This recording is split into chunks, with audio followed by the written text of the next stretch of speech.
As you may have noticed, not every INFP is the same, and there are good reasons for this. Not only is type itself more spectral anyway, but we all live our own unique lives, accruing the individual experiences that go on to inform who we are and what we value. However, there are also cognitive ways this type can differ. Some INFPs with a healthy relationship with extroverted thinking would tend to score higher on conscientiousness. Conscientiousness is correlated with a higher judging score, and a higher judging score here would lead to them receiving an INFJ result instead of INFP. And some INFPs dip so far down into introverted thinking as to come across to many as much an INTP as they are an INFP, because many people look to the degree to which a function is used to determine whether a person is one type or another, rather than the nature of that function.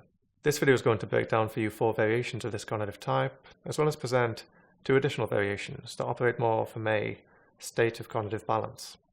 However, before I proceed, I do need to illuminate some differences between CPT subtypes and those of some other systems. Firstly, these subtypes are not static. It is perfectly natural to find yourself shifting across these preferences at different stages of your life. Whereas type is a relatively discrete category, subtype is much more continuous, and therefore fluid and mobile. Secondly, while of course every subtype is going to have its own respective advantages, and oftentimes a subtype is formed from a positive adaptation to our circumstances, the emphasis of CPT is more upon individuation. As such, while you may very well find yourself within one of these subtypes, you should use this position as an assistive tool towards your own cognitive development, rather than a fixed endpoint. So the first subtype we're going to be looking at is the convergent variant of the INFP. This is a subtype that effectively leans in to their auxiliary function, that is, the introverted sensing lens to which their introverted feeling is assigned. This tends to manifest in an individual taking a high degree of responsibility for their own internal emotional experience, and tends to be the more naturally stubborn of the INFP variations. With introverted sensing here fully activated, there is more of a pull and tug between this function and the type's authority function of extroverted intuition. As such, this type tends to prefer a cohesive internal dialogue to disparate external exploration, and also tends to experience less in the way of analysis paralysis. Extroverted intuition and the introverted intuitive subauthority that tends to feed this type the novel ideas remains very strong within this type. Nonetheless, the convergent INFP tends to have a bit of an easier time deciding upon what internal experiences they find personally meaningful. And again, therefore, internal experience here is more cohesive than disparate. It is the convergent subtype that tends to enjoy strongest the INFP home cinema experience, and the type can spend hours on end oscillating between introverted sensing and introverted intuitive informed introverted feeling states. Since this type has a strong preference for the convergent functions, the primary domain of the ego complex, the axis between the dominant and opposing functions is therefore a little bit more rigid. As such, while the convergence of this type does allow for greater decision making in the realm of personal meaning, rendering extroverted thinking convergent enough in order to act upon this meaning can be somewhat more difficult here. The flip side of this axial rigidity, however, is an easy access to this type's introverted dip functions, namely introverted thinking and introverted intuition.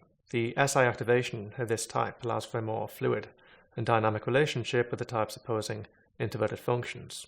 As such, this type can have a more existential and scientific slant, seeking to align who they are with what they know. However, this greater introverted fluidity here can result in an even stronger disconnect from extroverted sensing and even extroverted feeling. As such, this type can experience both external concrete reality and the social world as a whole in a much more murky way than others. It is the convergent INFP that can be so immersed within their own internal headspace as to completely lose a sense of external surroundings and even social input from other people. And this subtype can very much struggle on a communication front as well. Furthermore, the FI centricity of this variant allows for extroverted feeling data to be more effectively filtered out according to the INFP's introverted feeling values. And as such, this particular subtype is less likely to value external social harmony entirely for its own sake. On the whole, this makes for a highly imaginative and intellectually curious subtype that can be a little bit prone to neglecting certain elements of their physical and social surroundings. While extroverted thinking convergence, and thus, for example, execution of one's goal, can here fall a little bit by the wayside, Extroverted thinking, extroverted intuitive divergence remains very strong within this subtype. As such, this variation of the INFP does remain very attuned to external causality and perfectly eager and happy to generate creative potential in external reality. And on the other end of the spectrum lies the divergent subtype. Rather than existing in a kind of cognitive pull and tug between the auxiliary and authority function, as in the case of the former subtype, the divergent INFP bypasses much of the introverted sensing auxiliary in full embrace of the any authority function. This is the more naturally scattered and exploratory variant of the INFP, and also the more extroverted too. This type is more likely to embrace their extroverted intuition and extroverted thinking to such an extent as to more commonly mistype as an ENFP than anything else. However, it is important to note the attitudinal preferences of this type are more divergent in general, with introverted sensing being relatively bypassed. This type's introverted feeling, ordinarily more convergent, tends to fall into a somewhat more divergent state alongside a more murky introverted intuition. And as such, INFPs with this subtype tend to be not as incrementally adaptive or as concretized in the first place as more convergent variants. Here, much of internal concrete is effectively subsumed by the external abstract, and while still possessing of a strong internal world, lack the emotional scientist persuasion contingent upon a more fully activated introverted sensing microscope. As limbic energies here are less convergent than other INFP variants, the self is no longer being as constantly reconceptualized as would be the case in, say, a convergent variant of the INFP. But nonetheless, the self does remain more of an ongoing concept than the introverted feeling authority-driven ENFP. Furthermore, while there is no doubt a greater external exploratory attitude here than in the convergent INFP, extroverted intuition still remains very much divergent and therefore much more observational than it is interactive. As such, the onus here tends to be more upon anticipating future potentials and playing with different possibilities, more than it does stepping onto the road of one possibility to see where it goes, as might any dominant. That being said, the embracing of the opposing functions in this subtype does tend to ensue a more fluid dominant axis, with a more accessible extroverted thinking lead state, sometimes making up for the extroverted intuitive authority pattern paralysis analysis. Here, the lack of convergent energies in the dominant functions essentially shift towards the opposing functions of extroverted thinking and extroverted intuition.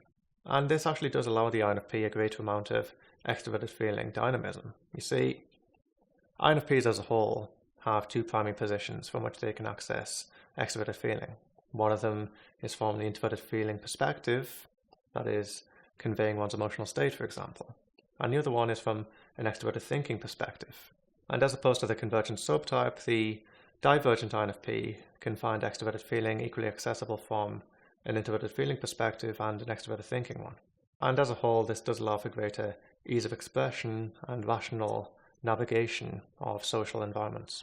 Furthermore, extroverted sensing is much less of a blind spot within this variant, with extroverted intuition much more easily dipping into its more externally precise counterpart. And this can also manifest in an INFP more willing to both create and participate in tangible, concrete experiences.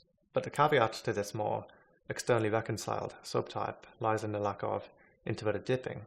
With introverted sensing not fully activated here, both introverted intuition and introverted thinking cannot be so easily consolidated in a precise manner. As such, internal clarity here does tend to be sacrificed in favor of external integration, and the type may prefer riding the waves of external contingency over internally establishing what is true and meaningful. Furthermore, while the embracing of this type's extroverted intuition can result in a fun and spontaneous personality, there can ensue a fear of not being taken seriously by other people, which can particularly affect this type's perception of their own competence. And now let us move on to subtype number 3, the diver variant of the INFP.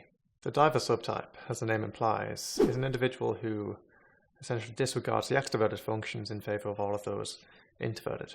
Imagine a person with a highly antagonistic relationship with external reality.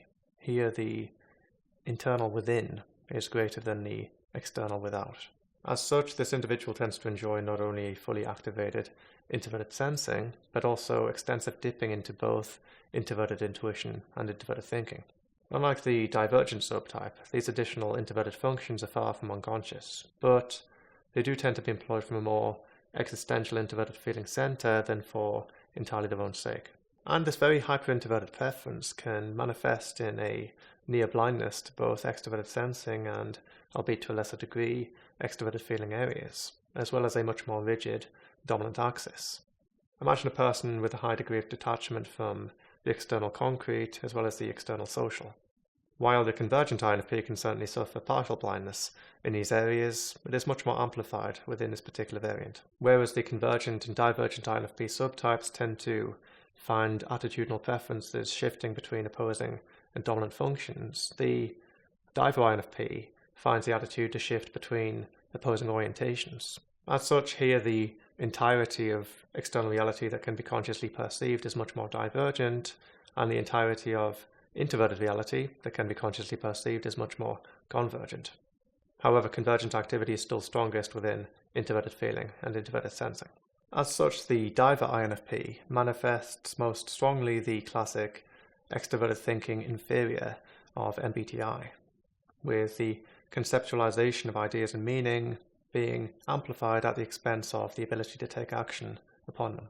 While extroverted intuition still exerts a creative influence on this type, both larger and smaller scopes of external reality tend to be experienced much more evanescently. In fact, the greatest influence of extroverted intuition here pertains much more to the introverted intuitive sub-authority than it does the active exploration and observation of external reality. And the diver INFP is probably the closest you're going to come to a true introverted loop. However, loops and such things do not exist in the literal sense. Even diver subtypes still experience external reality. They are not entirely autonomous from it. Even in this most extreme of introverted subtypes, you're still going to be using extroverted functions, and you're still going to be conscious of them. While the previous subtypes all exhibit a strong preference for one function over another one, the ambivert is the true neutral variation of the INFP. Residing closer to the center between the INFP and the ENFJ, that is the same functions just flipped in orientation, this particular subtype tends to experience much less disconnect from either internal or external reality. In fact, the degree to which they are an INFP or ENFJ depends entirely upon the stimuli in question. Should they be confronted with extroverted feeling data, the type would tend to become more of an extroverted feeling dominant, whereas absent such stimulation, they would fall into a natural introverted feeling dominant state.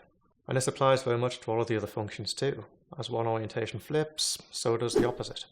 And when the type is in an extroverted feeling lead state, they would tend to find both introverted thinking and introverted intuition both more conscious and authoritative. However, the caveat of this very flexibility lies in the potential neutrality of this subtype. Rather than oscillating between true FI and FE dominance, absent development, for example, the type may actually struggle to fully activate either extreme to its fullest potential. Therefore, the potential trade-off here is a kind of cognitive neutrality, whereby the dip functions, for example, introverted feeling into extroverted feeling, extroverted intuition into introverted intuition, must be trained in order for the type to access them to their fullest potential. But that being said, I have known ambiverted INFPs who do not seem to exhibit any such neutrality at all, rather jumping happily between fully activated ENFJ and INFP modalities. Furthermore, since it is the access point itself being changed here in response to environmental factors, whereas one INFP may find themselves dipping into extroverted feeling across all different contexts in a natural expression of an introverted feeling center, the ambiverted INFP may actually find themselves losing touch with self-concept altogether in the presence of social stimuli. But that all being said, the ambiverted position does allow for a greater degree of holistic functional access, and could be argued to be the most naturally set up for individuation of the other subtype variants. As such, while many ambiverted INFPs may find themselves to be truly neutral, sacrificing as they are cognitive intensity for flexibility, there will yet be other INFPs who seem to jump between an extreme ENFJ modality 1 second and an INFP one the next. And now let us turn our attention to the default INFP. Not every INFP is going to have a subtype, After all, 3 of the 4 subtypes we just explored stem from positions of extreme cognitive attitudinal preferences. In fact, many INFPs are not so extreme, rather enjoying a degree of balance between dominant and opposing functions.